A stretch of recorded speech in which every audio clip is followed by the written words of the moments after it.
Hello views, welcome to Telugu audio stories. మీరు కనుక ఛానల్ని ఫస్ట్ టైం చూస్తున్నట్లయితే ఛానల్ని సబ్స్క్రైబ్ చేయండి, లైక్ చేయండి. అలానే ఈ స్టోరీపై మీ విలువైన ఒపీనియన్ని కామెంట్ రూపంలో తెలియజేయండి. ఇక కథలోకి వెళ్దామా? వీడియో చూస్తున్నందరూ కింద కనిపిస్తున్న హైప్ ఆప్షన్ ఒక వీడియోని ఎంకరేజ్ చేయండి. చచ్చేంత ప్రేమ పెంచుకొని తన పర్మిషన్ లేకుండా బంధాన్ని ఇంత గట్టిగా ముడివేసుకున్న మేనకోడల్ని ఆ క్షణం ఏమనుకోవాలో అర్థం కాలేదు చేతన్కి. తిట్టకుండా మనకు దెబ్బ వేయకుండా లోపలికి పట్టుకొచ్చి వాటర్ బాటిల్ చేతికిచ్చి తాగి ఫుడ్ ఆర్డర్ పెట్టమని సీరియస్గా చెప్పి స్క్రీన్ పగిలిపోయిన ల్యాప్టాప్తో ఇరిటేట్గా సోఫాలో కూలబడ్డాడు. మామ చెప్పినట్టు చల్లగా నీళ్లు తాగి వేలాడుతున్న రిసీవర్ చేతిలోకి తీసుకొని మామకి ఇష్టమైన ఫుడ్ ఆర్డర్ పెట్టిన కావ్య నెమ్మదిగా ముక్కు ఎగబిడుస్తూ చిన్నగా వెక్కిళ్ళు పెడుతూనే దగ్గరకొచ్చి, నా ల్యాప్టాప్ వాడుకుంటావా మావయ్య అంటూ అమాయకపు గొంతుతో బెదురుగా అడుగుతూ ఉంటే క్షణం ముందు గింగిర్లు కొట్టించిన మేనకోడల్ని పైనుంచి కిందకి చూస్తూ, ఇస్తావా అంటూ నార్మల్గానే అడిగాడు. "ఉమ్, ఇస్తాను" అని ఓణితో ముక్కొత్తుకుంటూ దగ్గరికి వస్తున్న కావ్యతో ఊహించని విధంగా స్ప్రింగ్లా లేచిన చేతన్, ఇవ్వు ఇవ్వు ఇప్పుడే ఇవ్వే అంటూ మీదకి దూకేసరికి బెదిరిపోయి వెనక్కి స్టెప్ తీసుకున్న కావ్య నిలువుగా బెడ్ మీద పడిపోయి, అది అది ఇంటి దగ్గరుంది మావయ్య అని బెదిరిపోతూనే ఊరున్న వైపు చేయి చూపిస్తూ చెప్పింది కావ్య. తెలిసే నకరాలు పోతావెందుకే, అనుకోగానే తీసుకొచ్చి నీ అరచేతిలో పెట్టాలి. ఈ మూర్ఖత్వంతోనే చంపుకు తింటున్నావు. ఒక్క నిమిషం ఆగి ఆలోచించడం చేత కదా. ఒంటి మీదకి వయసు వస్తే సరిపోదు. కొంచెం బుద్ధి బుద్ధి కూడా పెంచుకో. ఒక్క నిమిషం లేట్ అయి ఉంటే నా గుండె ఆగిపోయేది. అమ్మ చెప్పింది కదా అని నిన్నేమి అనకుండా నా పనంతా పక్కన పెట్టి నీకు సిటీ చూపిద్దామనుకున్నా నాకు బుద్ధి లేదు. ఇక నీతో నా వల్ల కాదే. నిన్ను ఇంట్లో కట్టేయడమే బెటర్. తినేసి అన్నీ మూసుకొని రెస్ట్ తీసుకో. ఈవినింగ్ ఫ్లైట్కి టికెట్స్ బుక్ చేస్తాను అనేసి కావ్య పెంచిన హీట్ దించుకోవడానికి రెస్ట్ రూమ్కి వెళ్ళాడు చేతన్. బళ్ళన క్లోజ్ అయిన డోర్ సౌండ్కి ఒళ్ళంతా అదిరిపోతున్న భయంతో అమ్మమ్మ అని రాగం అందుకున్న కావ్య గొంతు ఊరి వరకు మైక్ లేకుండా డైరెక్ట్ గానే వినబడేలా ఉంటే వెంటనే అమ్మమ్మకి ఫోన్ కొట్టి రాగాలు తీస్తూనే ఇక్కడ జరిగిందంతా ఏకరువు పెట్టింది. ఎదురుగా లేకుండానే దమయంతి గారి బీపీ పెంచి సులోచన గారిని చెమటలతో తడిసిపోయేలా కంగారు పెట్టిన కావ్య ఫైనల్ గా అమ్మమ్మతో చీవాట్లు తిని ఆవిడ వయసు అనుభవంతో ఇచ్చిన సలహాల మేరకు సెట్ అయింది. మళ్ళీ బాత్ కంప్లీట్ చేసుకుని రుద్రతో సంబంధం లేకుండా లంచ్ ఫినిష్ చేసి ఏసీ వేసుకున్న రూమ్ లో ఐరా పాప సీరియస్ గా సబ్జెక్ట్ మీద కూర్చుంటే, ఏంటి, ఎలా ఉంది, ఏం చెప్పింది అని మనోడు డాక్టర్ బాబుని అడగలేదు సరికదా. తను చెప్పాలనుకున్నది కూడా వినకుండా తినేసి రూమ్కి వెళ్ళిపోయాడు. చేయాల్సిందంతా చేసి ఏమీ పట్టనట్టే ఎలా ఉంటున్నాడు అని ప్రశ్నించుకున్న శేఖర్ బాబుకి బుర్రలో నరాలు డిస్కో ఆడుతున్న ఫీలింగ్. వీడితో పెట్టుకుంటే నా తింగర్ పాలవన్నట్టు నా తలకి ఇంకో తలకాయ డాక్టర్ కావాలి. దేనికన్నా నా పని మీద ఫోకస్ చేసుకోవడం బెటర్ అనుకున్న శిఖర్ వచ్చి ఐరోతో పాటు సెటిల్ అయ్యాడు. నా గురించి ఏమైనా డిస్కషన్ వచ్చిందా అన్న ప్రశ్న డాక్టర్ పాప నుంచి కూడా లేకపోవడంతో చాలా డెడికేటెడ్గా సిన్సియర్గా ప్రొఫెసర్ సిద్ధార్థ్ పంపిన రుద్ర మెడికేషన్ స్ట్రక్చర్ మొత్తం శిఖర్కి ఎక్స్ప్లెయిన్ చేసి రేపటి నుంచి ఇంప్లిమెంట్ చేయాలి అంది ప్రొఫెషన్ సీరియస్నెస్తో. ఐరా పాప డెడికేషన్కి క్షణం కన్ఫ్యూజ్ అయిన శిఖర్, ఇద్దరు ఇద్దరే, ఏమీ లేనట్టు ఏమీ జరగనట్టు ఎంత ఈజీగా తీసుకుంటున్నారు అని లోలోనే అనుకున్నాడు కానీ పైకి మాత్రం అడగలేకపోయాడు. సిద్ధార్థ్ ఇచ్చిన ప్రోగ్రామ్ మొత్తం చూసిన శిఖర్, ఓకే, స్విమ్మింగ్ మిగతా అరేంజ్మెంట్స్ అవి నేను చూసుకుంటాను. బట్ రుద్రకి యోగాలో ప్రవేశం లేదు. బ్రీతింగ్ మెడిటేషన్ లాంటివి స్టార్ట్ చేయాలంటే ట్రైనర్ని అపాయింట్ చేయాలి. బిట్టు ఇంకా సెక్యూరిటీ ఈవినింగ్కి దిగుతారు. ఈలోపు నేను ట్రైనర్ని కూడా హైర్ చేస్తాను అంటూ చెప్తూ ఉంటే, నో నీడ్, మా అమ్మకి చాలా ఎక్స్పీరియన్స్ ఉంది. నేను అమ్మ సపోర్ట్ తీసుకుంటాను. ఆ బీస్ట్ ఫేవరెట్ అయినా స్విమ్మింగ్ కోసం మాత్రం ఫాస్ట్గా అరేంజ్మెంట్స్ చూడండి అనేసి డే రిపోర్ట్ ప్రిపేర్ చేయడంలో సిన్సియర్గా నిమగ్నమైపోయింది అమ్మలు. ఆన్సర్ కూడా ఎక్స్పెక్ట్ చేయని అమ్మలు కమాండింగ్ నేచర్కి సరే అని కూడా చెప్పకుండానే ఒక స్ట్రేంజ్ ఫీల్తో బయటకు వచ్చిన శిఖర్ బీస్ట్ బాబు కోసం రూమ్కి వస్తే బిజినెస్ మీట్లో మిషన్ లెక్క ఫుల్ బిజీగా ఉన్నాడు. క్షణం కూడా వేస్ట్ చేయని ఇద్దరి కమిట్మెంట్కి అమాయకపు అసహనంతో సింగిల్గా చేతన్ రూమ్లో సెటిల్ అయ్యి అరేంజ్మెంట్స్కి కావాల్సిన ప్రిపరేషన్ స్టార్ట్ చేశాడు శిఖర్. లంచ్ కంప్లీట్ అవ్వగానే విమానం ఎక్కేద్దామని హుషారుగా బ్యాగ్ సర్దుకొని వచ్చిన బిట్టు గుమ్మం దాటకుండానే గుడుగుడు వంటిన పొట్ట పట్టుకొని బాత్రూంలోకి పరుగు పెడితే ఆ పరుగు ఒక్కసారితో ఆగకుండా మరొక 4 సార్లు గుమ్మం దాటడానికి అడ్డుపడి చివరికి కమోడ్కేసి కట్టేసింది. చివరి నిమిషంలో ఏంటి ఆటంకం అని సెంటిమెంట్ గా తీసుకుని ఫీల్ అయిన రంజని గారు పెద్దమ్మని జైపూర్కి వెళ్ళమని అడిగితే, అమ్మో, నా వల్ల కాదమ్మా, అది కాకుండా ఇంకేదైనా చెప్పండి, విమానం అంటేనే నా గుండె ఆగిపోతాది అని చెప్తూనే చెమటలు పోసుకుంటూ ఇష్రాత్ని ముందుకు తోసింది. వంట చేయడంలో వంకలేని మనిషి, రుచిగా శుచిగా చక్కగా చేస్తుంది కానీ బద్ధకానికి మూల విరాట్ లెక్క అయిన ఇష్రాత్. జైపూర్ అనగానే నేను నేను అంటూ ఎగిరిన ఇష్రాత్ బిట్టు కోపం గుర్తుంచుకొని ఇప్పుడు మాత్రం సైలెంట్ గా నిలబడితే, రుద్ర ఫుడ్ విషయంలో చాలా కేర్ఫుల్గా ఉండాలి. ఇంకా శిఖర్ తన ఫ్రెండ్స్ కూడా ఉన్నారు. ఇదంతా దానివల్ల కాదు, నువ్వే వెళ్ళు అని రంజని గారు పెద్దమ్మ మీద భారం వేశారు. ఇక్కడిలాగా ఇంటిల పాదికి వండి పెట్టాలా ఏంటమ్మా? గట్టిగా నలుగురు మనుషులు లేరు, ఒళ్ళు దగ్గర పెట్టుకొని చేస్తాదిలే. బిట్టుకి పొట్ట కుదురు పడితే వాడే వెళ్తాడు.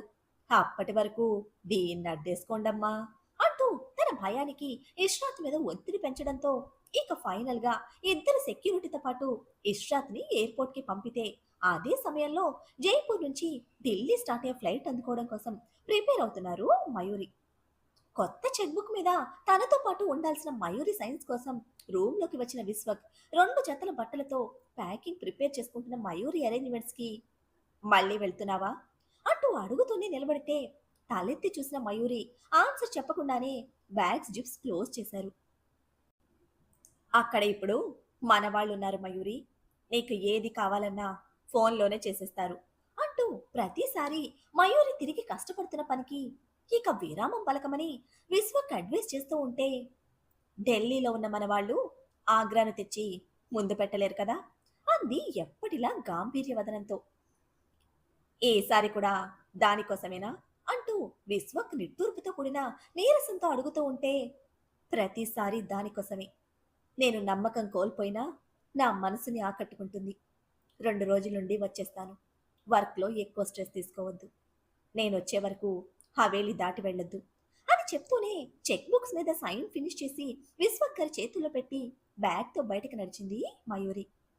వెంటపడి వెళ్ళలేనంత దూరం కాదు, అయినా వదిలిపెట్టి ఉండవలసిన దూరం చూపిస్తున్న సందర్భానికి మయూరి వెనుక అడుగు వేయలేకపోయారు విశ్వక్. ఆర్ఫనేజ్ నుంచి వచ్చిన ఒక మిడిల్ ఏజ్డ్ పర్సన్ ఆమెకి ఎదురొచ్చి మయూరి చేతిలో బ్యాగ్ తీసుకుంటే వెనక్కి తిరిగి అడుగుల దూరంలో నిలబడ్డ విశ్వక్ ను చూస్తూ కారెక్కింది మయూరి. సెల్ఫ్ డ్రైవింగ్ తో స్టార్ట్ అయిన మయూరి ఈ జర్నీలో మాత్రం సపోర్ట్ గా ఆడమనిషిని తప్ప ఇంకెవ్వరిని తనతో అలౌ చేయదు. ఆగ్రాలో తాజ్ మహల్ మీద ఉన్న ఆకర్షణ అభిమానం మనుషుల మీద చూపించగలిగితే మార్పు సాధ్యమవుతుంది. రాయి నుంచి చెక్కిన శిల్పానికి ప్రాణం పోయగలిగే మనిషికి సాధ్యం కానిదంటూ ఏదీ లేదు. కానీ మయూరి విషయంలో ఇది ఎప్పటికీ సాధ్యం కాదని తెలిసిన ఇద్దరిలో ఒకరు విశ్వక్ అయితే, ఇక రెండోది చచ్చి ఈ లోకాన్ని వదిలిన మయూరి తండ్రి గారు. కార్ పార్కింగ్ లో వదిలి ఫ్లైట్ కి లోకి చేరడమే సీట్ కి వాలి కళ్ళు మూసుకున్న మయూరి ఇక మాట్లాడింది లేదు. గుండెల్లో జరుగుతున్న విస్ఫోటనాలను అణిచిపెట్టడానికి ప్రయత్నిస్తున్న ఆమె కన్నీళ్లు సడి చేయకుండా జారి ఆమె గుండెల మీద సేద తీరుతున్నాయి. సంవత్సరాల అన్వేషణ ప్రతిసారి ఫలించాలని మొదలుపెట్టే ప్రయాణం కన్నీళ్లతో మొదలయ్యి కన్నీళ్లతోనే ముగుస్తోంది తప్ప ఆ గుండెల్లో రగులుతున్న ఆవేదనకి ఈ రోజు వరకు ఆలంబన దొరకలేదు. మయూరి కన్నీళ్లు దగ్గరగా చూస్తున్న హెల్పర్ దేవుణ్ణి తలుచుకుంటూ కన్నీళ్లు నిండిన కళ్ళను గట్టిగా బిగించి, ఈసారన్నా ఫలించి నవ్వుతో తిరిగి జైపూర్ రావాలని బలంగా కోరుకుంటుంటే, ఢిల్లీ ఫ్లైట్ ఎక్కారు సార్, ఇప్పుడే ఫ్లైట్ టేక్ ఆఫ్ అయింది అంటూ మయూరి గురించిన ఇన్ఫర్మేషన్ రుద్రకి పాస్ చేశాడు ఎయిర్పోర్ట్ వరకు ఫాలో అయిన వ్యక్తి. శౌర్యకి ఇన్ఫార్మ్ చేయి అంటూ ఒక్కటే ఆర్డర్ ఇచ్చి కాల్ కట్ చేసిన రుద్ర బిజినెస్ మీట్ కంప్లీట్ చేసుకుని బయటకు వస్తూ ఉండగా ఎదురుపడ్డాడు శిఖర్.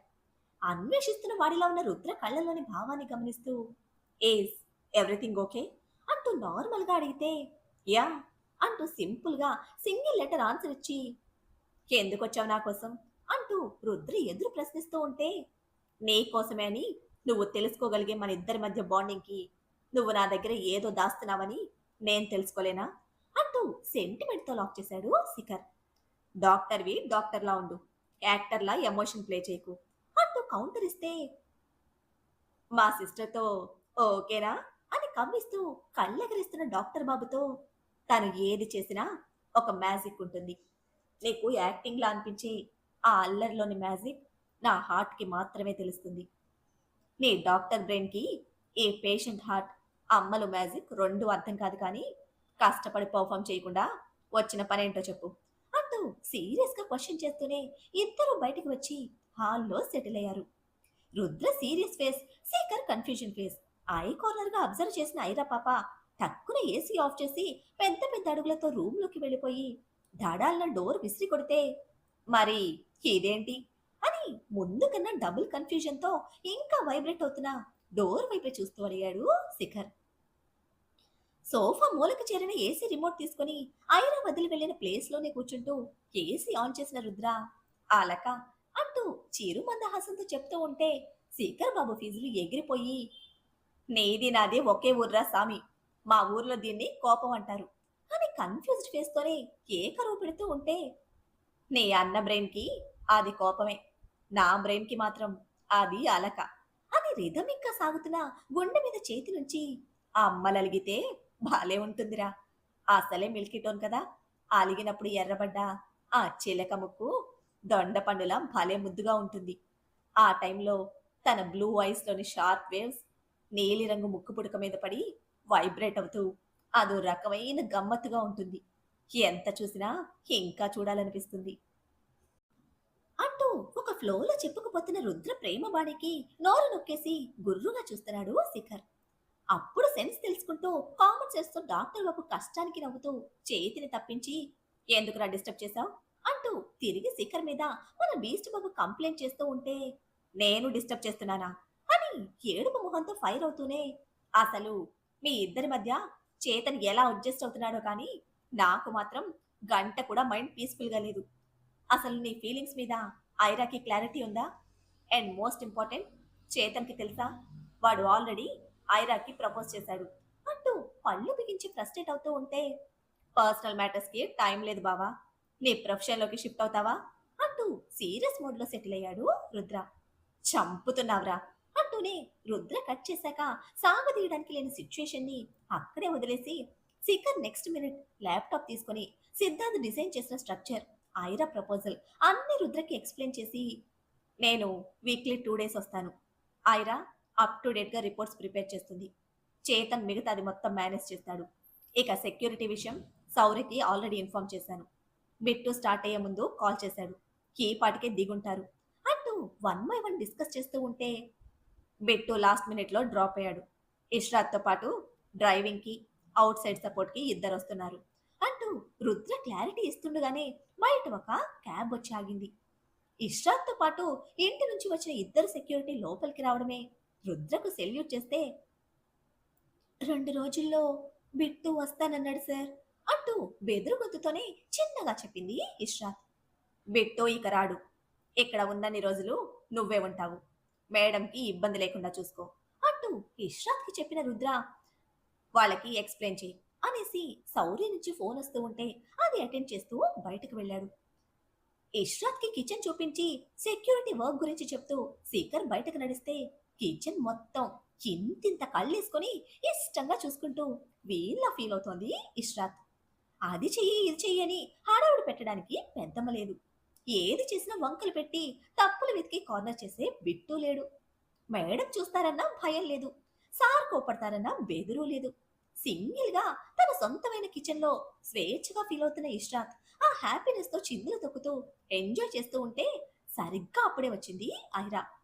అది గమనించే స్థితిలో లేని ఇష్రాత్, చిన్నాళ్ళకి నాకు వీడి నస తప్పింది, ఇప్పుడు నేనేంటో చూపిస్తా అంటూ తీన్మారాడుతున్న పిచ్చి హ్యాపీనెస్ లో ఎదురుగా కబోర్డ్ మిర్రర్ లో కనిపిస్తున్న ఐరా రూపానికి సడన్ బ్రేక్ తో బిగుసుకుపోయి నెమ్మదిగా వెనక్కి తిరిగి, నమస్తే మేడం అంటూ బెదురు భయంతో కలిపి ఇబ్బందితో వినయంగా చెప్తూ ఉంటే, మేడం గురించి మాత్రమే పర్టికులర్ గా చెప్పిన రుద్ర ఆర్డర్ బుర్రలో మెదులుతూ ఉంటే భయం ఆటోమేటిక్ గా తన్నుకొస్తోంది. నువ్వేంటిక్కడ, బిట్టు కదా రావాలి అంటూ ఫస్ట్ అనుమానంతో క్వశ్చన్ రైజ్ చేసిన ఐరా, ఇద్దరు వచ్చారా అంటూ డౌట్ గా అడిగితే, బిట్టు ప్రాబ్లం చెప్పి ముందైతే 2 రోజులు అనుకున్నాను మేడం, ఇక్కడికి వచ్చాక సార్ మొత్తం నన్నే ఉండమన్నారు అంటూ చెప్పింది ఇష్రాత్. ఈ బీస్ట్ కి నెగిటివ్గా ఆలోచించడం తప్ప పాజిటివ్ ప్రోత్సాహం లేదు అంటూ రుద్ర కేరింగ్కి పళ్ళు కొరుకుతూనే స్ట్రాంగ్గా 3 కప్పు కాఫీ ప్రిపేర్ చేయి. సీకర్కి మాత్రమే మిల్క్ యాడ్ చేయి. రుద్రకి షుగర్ కూడా వద్దు అంటూ ఎవరికి ఎలా కావాలో క్లియర్గా చెప్పి చేయగలవా అంటూ మళ్ళీ డౌట్గా అడిగితే చేస్తా మేడం, నాకు వంట చాలా బాగా వచ్చు. కాకపోతే అన్నిటికీ ఆ బిట్టుగాడి అడ్డుపడి వంకలు పెడతాడు. వాడికి రుద్ర సార్ మీద ఉన్న ప్రేమ గొప్పగా చూపించుకోవాలని ప్రతి దానిలో వేలు పెట్టి అందరినీ తక్కువ చేస్తాడు అంటూ కంప్లైంట్ చేస్తున్న ఇష్రాత్లో బిట్టు మీద కనిపిస్తున్న జలసిక్కి నవ్వుతూ బిట్టుని మిస్ అవుతున్నావా అంది అల్లరిగా. అయ్యో, అటువంటిది ఏం లేదు మేడం, మీకు మీకు కాఫీ ప్రిపేర్ చేస్తాను అంటూ తడబడుతూ తప్పించుకున్న ఇష్రాత్ కంగారుగా పనిలో పడితే, హే, ఈ టెన్షన్లో ఏదైనా మిస్టేక్ చేశావంటే అస్సలు ఎక్స్క్యూజ్ చేయను. రుద్ర విషయంలో ప్రతిదీ పర్ఫెక్ట్ గా ఉండాలి అంటూ ఇష్రాత్ స్పీడ్కి చిన్నపాటి హెచ్చరిక ఇచ్చి వెళ్ళింది ఐరా. అమ్మో, ఈ డాక్టర్ అమ్మగారి లెక్క అస్సలు మెతక కాదు. సార్ని సింగిల్ గా పేరు పెట్టి పిలిచే రేంజ్కి వెళ్ళారంటే వీళ్ళిద్దరి మధ్య ఏదో నడుస్తోంది. ఈ మేడం రుద్రసారి గురించి చెప్తూ ఉంటే సార్ స్పెషల్గా మేడం గురించి చెప్తున్నారు, డౌట్ లేదు అంటూ సెంటీమీటర్ లెక్క సాగదీస్తున్న ఇష్రాత్, అయినా ఇవన్నీ నాకెందుకు, నా పని మీద నేనుండడం ఇంపార్టెంట్ అంటూ గట్టిగా చెప్పుకొని సిన్సియర్గా కాఫీ చేసే పనిలో పడింది. ఢిల్లీ ఎయిర్పోర్ట్లో దిగిన మయూరి అక్కడ నుంచి ఆగ్రాకి డైరెక్ట్గా క్యాబ్ బుక్ చేసుకొని స్టార్ట్ అయింది. అయితే ఈ గ్యాప్లో రుద్ర కంపెనీలో వర్క్ చేస్తున్న ఇద్దరిని మయూరి ఎయిర్పోర్ట్లోనే కలిస్తే అదే విషయం రుద్రకి పాస్ చేశాడు కేసీపీ శౌర్య. డిస్టర్బ్ చేయొద్దు, ఎక్కడా బ్రేక్ చేయొద్దు, జస్ట్ ఫాలో చేయండి. అండ్ అన్వీర్ వరకు మనం వెళ్ళలేం, బట్ అన్వీర్ ప్రతి కాంటాక్ట్ మనం ట్రేస్ చేయాలి, ఇంక్లూడింగ్ వాడి మదర్ అనుపమ. దీనికోసం స్పెషల్గా ఒక టీంని సెట్ చేయి. ఎంటైర్ బడ్జెట్ నేను చూసుకుంటాను అన్నాడు రుద్ర ఆర్డర్ వేసినట్టే. ఫైనల్ క్రెడిట్స్ మాకేమైనా యూస్ అవుతాయా? మరేం లేదు, ఎంత సీక్రెట్గా ఆపరేట్ చేసినా డిపార్ట్మెంట్కి ఏదో ఒక టైంలో లీక్ అయిపోతుంది. ఇన్వెస్టిగేషన్ డిపార్ట్మెంట్ కదా, అడ్డం వేసుకోవడానికి ఏదో ఒక సాలిడ్ పాయింట్ నాకు కూడా కావాలి అంటూ సౌర్య సైడ్ నుంచి క్లారిటీ అడిగితే, నన్ను నా ఫ్యామిలీని దాటున్నా ఏ పాయింట్ అయినా సరే నీ అకౌంట్లో క్రెడిట్ చేసుకో, this is my word, there is no objection for you అంటూ సిన్సియర్గా కాన్ఫిడెంట్గా కమిట్మెంట్ ఇచ్చిన రుద్ర, బట్ నా అకౌంట్ క్లియర్ అయ్యాకే ఏదైనా అంటూ చివరిలో ఒక తిరకాసు తగిలించాడు. అసలు ఆగ్రా బయలుదేరిన మయూరి మధ్యలో ఎయిర్పోర్ట్లోనే రుద్ర ఆఫీస్లో ఉన్న తన మనుషుల్ని ఎందుకు కలిసింది? అసలు రుద్రకు తెలియకుండా తన ఆఫీస్లో ఎందుకు మయూరి తన మనుషుల్ని పెట్టింది? ప్రతిసారి ఎందుకోసం మయూరి ఆగ్రాకు వెళ్తుంది? దేన్ని అన్వేషిస్తుంది? రుద్ర రిపోర్ట్స్లో మయూరిని నమ్మించే విధంగా అన్వీర్కి ఏదైనా ఇన్ఫర్మేషన్ దొరుకుతుందా? బిట్టు ఇక్కడికి రాకుండా ఎవరైనా కావాలనే తప్పించారా? ఐరా మనసులో రుద్రపై ఉన్న ఫీల్ ఏమిటి? ఏం జరుగుతుందో తెలియాలంటే నెక్స్ట్ ఎపిసోడ్ని ఫాలో చేయండి. అలానే ఈ ఎపిసోడ్ని లైక్ చేయడం మాత్రం మర్చిపోకండి. Bye friends.